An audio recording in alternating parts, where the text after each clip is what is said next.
할렐루야. 하나님만 바라보는 사람들 TV에 오신 여러분 사랑하고 축복합니다.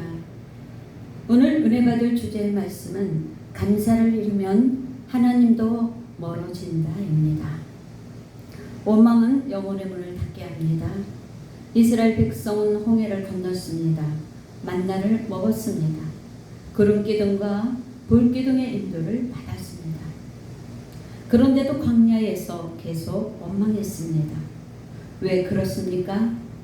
은혜를 잊어버렸기 때문입니다. 원망은 단순한 감정 문제가 아닙니다. 원망은 하나님에 대한 불신입니다. 감사를 잃어버린 사람은 현재의 문제만 보게 됩니다. 그러나 감사하는 사람은 문제 너머에 하나님을 바라봅니다. 아멘. 로마서 1장 21절 말씀합니다. 하나님을 알되 하나님으로 영화롭게도 아니하며 감사하지도 아니하고. 아멘. 감사의 상실은 타락의 시작입니다. 반대로 감사의 회복은 영적 회복의 시작입니다. 그러므로 감사하면 하나님과 가까워지지만 감사하지 않으면 하나님과 멀어집니다. 첫 번째 원망은 은혜를 잊어버릴 때 시작됩니다. 이스라엘 백성은 애굽에서 종살이하던 자들이었습니다. 하나님은 그들을 어린 양의 피로 구원하셨고 홍해를 가르시며 기적으로 인도하셨습니다. 그들은 자신의 눈으로 하나님의 능력을 보았습니다. 홍해가 갈라지는 것도 보았고 쓴물이 단물이 되는 것도 보았습니다. 하늘에서 만나가 내리는 것도 보았습니다. 그런데 놀라운 것은 그렇게 많은 기적을 경험하고도 그들은 끊임없이 원망했다는 사실입니다. 출애굽기 16장 2절에서 3절 말씀합니다. 이스라엘 자손 온 회중이 그 광야에서 모세와 아론을 원망하며. 아멘. 왜 사람은 은혜를 경험하고도 원망하게 될까요?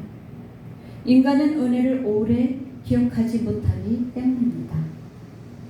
은혜를 잊어버리는 순간 현재의 문제만 보게 됩니다. 광야에서 그들은 하나님의 기적보다 눈앞의 배고픔에 집중했습니다. 하나님의 인도하심보다 현재의 불편함에 사로잡혔습니다. 그래서 원망이 시작되었습니다.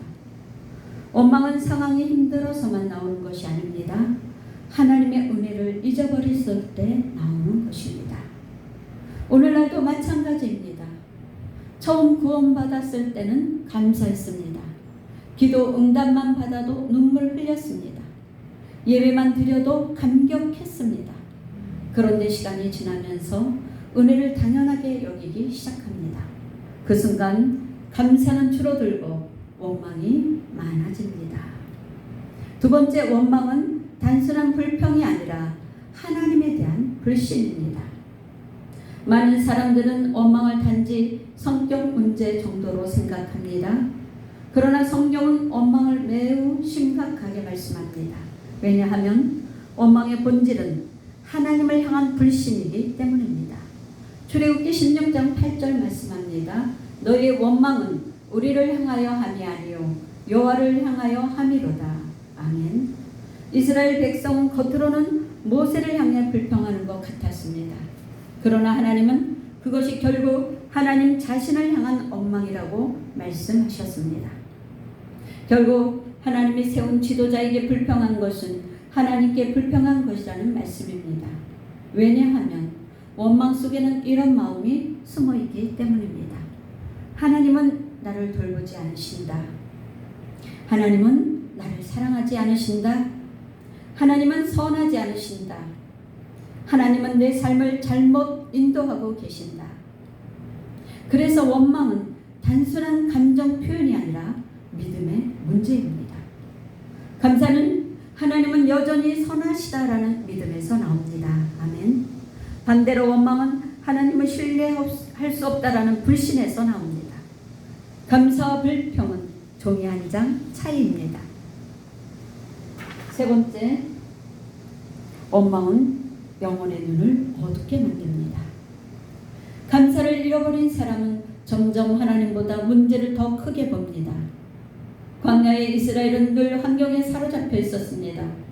물이 없으면 원망했고 고기가 없으면 원망했고 길이 힘들면 원망했습니다. 결국 그들의 마음은 하나님보다 환경에 붙들리게 되었습니다. 민수기 14장 2절 말씀합니다. 이스라엘 자손이 다 모세와 아론을 원망하며 아멘. 가데스 바네아에서 10명의 정탐꾼은 가나안을 보고 절망했습니다.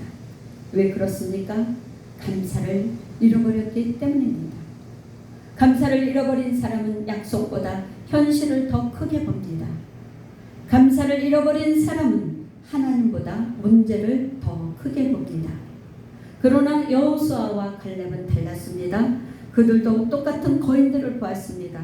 똑같은 성벽을 보았습니다. 그런데 그들의 문제를 보지 않았습니다. 그들은 하나님을 바라보았습니다. 민수기 14장 8절 말씀합니다. 여호와께서 우리를 기뻐하시면 우리를 그 땅으로 인도하여 들이시고 아멘. 감사는 현실을 부정하는 것이 아닙니다. 현실보다 크신 하나님을 바라보는 것입니다. 아멘. 그 크신 하나님으로 만족할 진정한 감사가 나오게 됩니다. 할렐루야. 네 번째 감사의 상실은 타락의 시작입니다. 로마서 1장 21절 말씀합니다. 하나님을 알되 하나님으로 영화롭게도 아니하며 감사하지도 아니하고 아멘. 이 말씀은 인간 타락의 중요한 본질을 보여줍니다. 인간은 하나님을 완전히 몰라서 망한 것이 아닙니다. 하나님을 알면서도 감사하지 않았기 때문입니다. 감사가 사라지면 인간은 자기 중심적으로 변합니다. 모든 것이 자기 공로로 생각합니다. 당연하게 여깁니다. 하나님 없이도 살 수 있다고 착각합니다. 그래서 교만해집니다. 감사가 사라지면 예배도 형식이 되고 기도도 메말라갑니다. 말씀도 감동도 없어집니다. 왜냐하면 은혜를 잃어버렸기 때문입니다. 신앙의 가장 위험한 상태는 고난이 아니라 은혜를 잊어버리는 것입니다. 다섯 번째, 감사는 영적 회복의 시작입니다. 반대로 감사가 회복되면 영혼이 다시 살아나기 시작합니다. 감사는 하나님께 시선을 돌리게 만듭니다. 문제보다 은혜를 보게 합니다. 상처보다 십자가를 보게 합니다.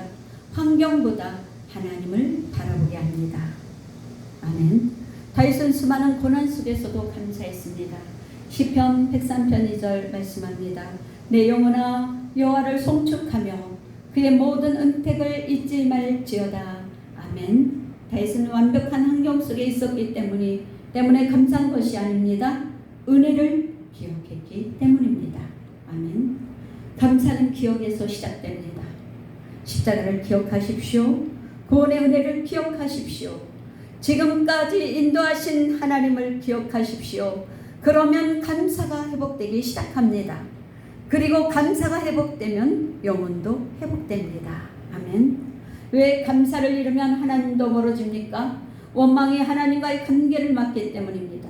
원망은 영혼의 문을 닫습니다. 은혜를 보지 못하게 만듭니다. 하나님보다 문제에 붙들리게 만듭니다. 그러나 감사는 영혼의 문을 엽니다. 감사는 하나님을 바라보게 합니다. 감사는 은혜를 기억하게 합니다. 믿음을 회복시킵니다. 그래서 감사의 회복은 단순한 감정의 회복이 아닙니다. 영적 회복의 시작입니다. 아멘. 혹시 지금 원망과 불평이 많아졌다면 환경만 바라보지 마십시오. 은혜를 다시 기억하십시오. 십자가를 다시 바라보십시오. 내가 어떻게 지금 이곳까지 왔는지를 생각해 보십시오. 감사를 회복할 때 잃어버렸던 하나님과의 친밀함도 다시 회복될 것입니다. 아멘. 기도합니다. 주님, 베드로가 주님만 바라보았을 때는 물 위를 걸을 수 있었지만 거센 파도가 올 때 주님을 바라보는 눈이 현실 속에 있는 파도를 볼 때 물속에 빠졌습니다. 우리는 시시때때로는 환경과 문제의 파도 속에 두려워하지 않고 주님만 바라볼 수 있도록 주님 도와주시옵소서. 문제의 답은 주님이십니다. 믿음이 없는 자여라고 책망하시는 주님의 음성 속에 주님의 도우심을 구하는 하나님만 바라보는 사람들이 다 되게 하여 주옵소서. 생명의 주가 되신 우리 주 예수 그리스도 이름으로 기도합니다. 아멘. 주님께 영광.